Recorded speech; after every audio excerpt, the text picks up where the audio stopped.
کبھی سوچا ہے کہ بھئی باغ میں نظر آنے والی کوئی عام سی چیز یا ذہن میں اچانک سے آنے والا ایک سوال، ایک کیا ہو اگر والا خیال، وہ ایک ایسی بڑی دریافت کیسے بن جاتا ہے جو لاکھوں زندگیاں بچا سکتی ہے؟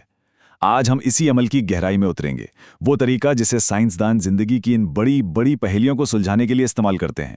مطلب یہ وہ راستہ ہے جو ایک چھوٹے سے تجسس کو ایک ٹھوس پکے جواب میں بدل دیتا ہے۔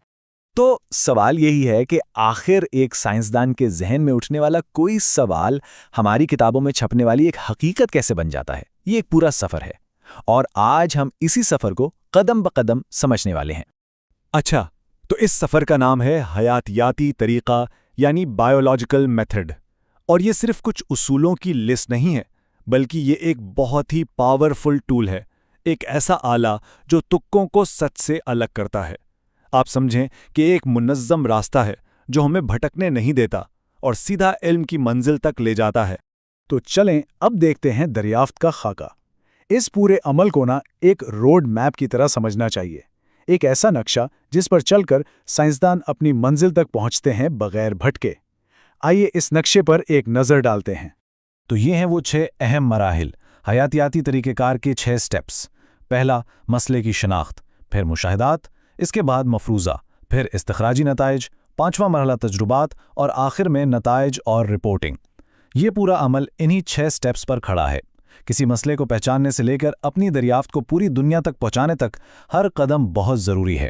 تو چلیں اب ان میں سے ہر ایک کو ذرا تفصیل سے دیکھتے ہیں۔ آگے بڑھتے ہیں مرحلہ 1 اور 2 کی طرف، سوالات پوچھنا اور مشاہدات کرنا۔ دیکھیں، ہر سائنسی سفر ایک ہی جگہ سے شروع ہوتا ہے، ایک سوال سے۔ تو آئیے پہلے 2 مراحل کو سمجھتے ہیں جہاں سے یہ سارا کام شروع ہوتا ہے۔ تو سب سے پہلا قدم ہے کسی حیاتیاتی مسئلے کی شناخت۔ مطلب یہ سب ایک سوال سے شروع ہوتا ہے، اور یہ سوال بہت سادہ بھی ہو سکتا ہے، جیسے کوئی یہ پوچھے کہ پھیپھڑوں کے کینسر کا خطرہ کن چیزوں سے بڑھتا ہے۔ بس یہی ایک سوال پوری تحقیق کے انجن کو سٹارٹ کرنے والے چنگاری بن جاتا ہے۔ اچھا، جب سوال سامنے آ جاتا ہے تو پھر شروع ہوتا ہے مرحلہ 2، مشاہدات۔ یہاں ماہرین حیاتیات اپنے آس پاس کی دنیا سے معلومات یعنی ڈیٹا اکٹھا کرنا شروع کر دیتے ہیں، اور اس کے لیے وہ اپنی 5 حصوں کا استعمال کرتے ہیں، یعنی دیکھنا، سننا، سونگھنا، چکھنا اور چھونا۔ اب یہاں یہ سمجھنا بہت ضروری ہے کہ مشاہدات 2 طرح کے ہوتے ہیں۔ ایک ہوتے ہیں معیاری یعنی کوالٹیٹیو، جو تفصیلات پر مبنی ہوتے ہیں، جیسے کسی چیز کا رنگ کیسا ہے یا اس کی ساخت کیسی ہے، اور دوسرے ہوتے ہیں مقداری یعنی کوانٹیٹیو، جن کا تعلق سیدھا سیدھا نمبر سے ہوتا ہے، جیسے لمبائی، درجہ حرارت وغیرہ۔ سائنس میں مقداری مشاہدات کو زیادہ قابل بھروسہ سمجھا جاتا ہے۔ کیوں؟ کیونکہ ان کی پیمائش کی جا سکتی ہے اور اس میں ذاتی پسند ناپسند کی گنجائش بہت کم ہوتی ہے۔ تو اب آتے ہیں مرحلہ 3 اور 4 پر، مفروضہ اور منطقی استخراج۔ جب کافی معلومات اکٹھی ہو جاتی ہیں تو سائنسدان پھر اگلے قدم کی طرف بڑھتے ہیں، یعنی مسئلے کا ایک ممکنہ جواب بنانا، اور پھر یہ سوچنا کہ بھئی اگر یہ جواب سچ ہے تو اس کے منطقی نتائج کیا نکلیں گے۔ اسی ممکنہ جواب کو مفروضہ یا ہائپوتھیسس کہتے ہیں۔ اب یہ کوئی ہوا میں تیر چلانا یا تکا لگانا نہیں ہے، بلکہ یہ مشاہدات کی بنیاد پر دیا گیا ایک بہت سوچا سمجھا اور قابل آزمائش بیان ہوتا ہے۔ دیکھیں، ایک اچھا اور مضبوط مفروضہ صرف کوئی بھی خیال نہیں ہوتا، اس کی کچھ خاص خصوصیات ہیں۔ اسے مشاہدات پر مبنی ہونا چاہیے، یہ ایک بالکل واضح اور قابل آزمائش بیان ہونا چاہیے، اور سب سے اہم بات، اسے غلط ثابت کرنا ممکن ہو۔ جی ہاں، یہ بات شاید تھوڑی عجیب لگے، لیکن یہی وہ اصول ہے جو سائنس کو صرف عقیدوں کا مجموعہ بننے سے روکتا ہے۔ جب ایک مفروضہ بن جاتا ہے تو پھر سائنسدان استخراج یعنی ڈیڈکشنز کا استعمال کرتے ہیں۔ یہ اصل میں منطقی پیش گوئیاں ہوتی ہیں۔ مطلب یہ کہ اگر ہمارا مفروضہ سچ ہے تو پھر ہمیں کیا نتیجہ دیکھنے کو ملنا چاہیے، اور اس کا ایک بہت ہی سادہ اور پاورفل طریقہ ہے۔ اس میں اگر اور تو کا استعمال ہوتا ہے۔ یہ اگر تو والی ساخت پیش گوئی کو بالکل صاف اور تجربے کے لیے تیار کر دیتی ہے۔ مثال کے طور پہ اس کو دیکھیں، اگر تمام پرندوں کے پر ہوتے ہیں تو کبوتر، جو کہ ایک پرندہ ہے، اس کے بھی لازماً پر ہونے چاہیے۔ دیکھا، یہ ایک بہت سادہ سا منطقی قدم ہے جو ایک خیال کو حقیقت کی دنیا میں ٹیسٹ کرنے کے قابل بنا دیتا ہے۔ اور اب ہم پہنچتے ہیں سب سے اہم، سب سے فیصلہ کن مرحلے پر، مرحلہ 5، تجربہ۔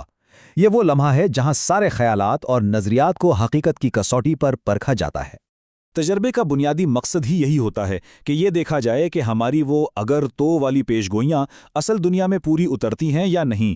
یہی وہ مقام ہے جہاں غلط مفروضے رد ہو جاتے ہیں اور جو کامیاب رہتے ہیں انہیں مزید تحقیق کے لیے قبول کر لیا جاتا ہے۔ اچھا، ایک قابل اعتبار تجربے کے لیے عام طور پر 2 گروپس بنائے جاتے ہیں۔ ایک ہوتا ہے تجرباتی گروپ، یہ وہ گروپ ہے جس پر اس چیز کا اطلاق ہوتا ہے جسے ہم ٹیسٹ کر رہے ہیں، اور دوسرا ہوتا ہے کنٹرول گروپ۔ اسے بالکل انہی حالات میں رکھا جاتا ہے، بس وہ ایک چیز نہیں دی جاتی جسے ٹیسٹ کرنا ہے، اور یہ کنٹرول گروپ بہت ہی زیادہ اہم ہے۔ یہ ہمیں موازنے کے لیے ایک بیس لائن دیتا ہے تاکہ ہم یقین سے کہہ سکیں کہ جو بھی نتیجہ آیا ہے وہ ہماری ٹیسٹ کی جانے والی چیز کی وجہ سے ہی ہے، کسی اور وجہ سے نہیں۔ اس کو سمجھنے کے لیے فوٹوسنتھیسس یعنی ضیائی تالیف کی مثال لیتے ہیں۔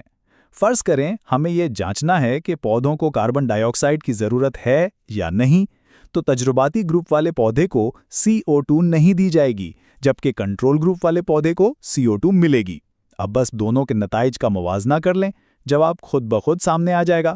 چلیں جی، اب ہے آخری مرحلہ، مرحلہ 6، نتائج اور عالمی رپورٹنگ۔ دیکھیں، تجربہ ختم ہونے پر کام ختم نہیں ہوتا، بلکہ آخری اور شاید سب سے اہم مرحلہ اب شروع ہوتا ہے، یعنی حاصل کی گئی معلومات کا تجزیہ کرنا اور اپنی دریافت سے پوری دنیا کو بتانا۔ تجربے سے جو بھی ڈیٹا ملتا ہے اسے اکٹھا کر کے اس کا شماریاتی یعنی اسٹیٹسٹیکل انالیسس کیا جاتا ہے، اور اسی گہرے تجزیے کے بعد ایک ٹھوس نتیجہ نکلتا ہے کہ بھئی مفروضہ صحیح ثابت ہوا یا اسے مسترد کر دیا گیا۔ اور یہ نتائج صرف اپنی ڈائری میں لکھنے کے لیے نہیں ہوتے، ان کو سائنسی جرائد، کتابوں اور بڑی بڑی کانفرنسوں میں شائع کیا جاتا ہے۔ ایسا کیوں کیا جاتا ہے؟ تاکہ دنیا بھر کے دوسرے سائنسدان بھی ان کی تصدیق کر سکیں اور پھر اسی نئے علم کی بنیاد پر مزید تحقیق کریں۔ سائنس ایسے ہی تو آگے بڑھتی ہے۔ اب اس پورے عمل کی طاقت کو سمجھنے کے لیے تاریخ کی ایک مثال دیکھتے ہیں، ملیریا، ایک ایسی بیماری جس نے انسانی تاریخ پر شاید سب سے گہرے زخم چھوڑے ہیں۔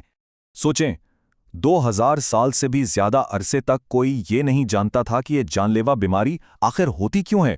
اسے بس سردی اور بخار کی بیماری سمجھا جاتا تھا، لیکن پھر اسی حیاتیاتی طریقے نے یعنی مشاہدات، مفروضے اور تجربات کے ایک لمبے سلسلے نے آخر کار اس کا اصل سبب اور علاج ڈھونڈ نکالا اور انگنت جانیں بچائیں۔ تو آخر میں یہ سب ہمیں ایک بہت بڑے سوال کے سامنے لا کھڑا کرتا ہے۔ یہ طاقتور طریقہ، یہ سفر جو نامعلوم سے معلوم کی طرف جاتا ہے، انسانیت کے لیے اگلا کون سا بڑا راز پھاش کرے گا؟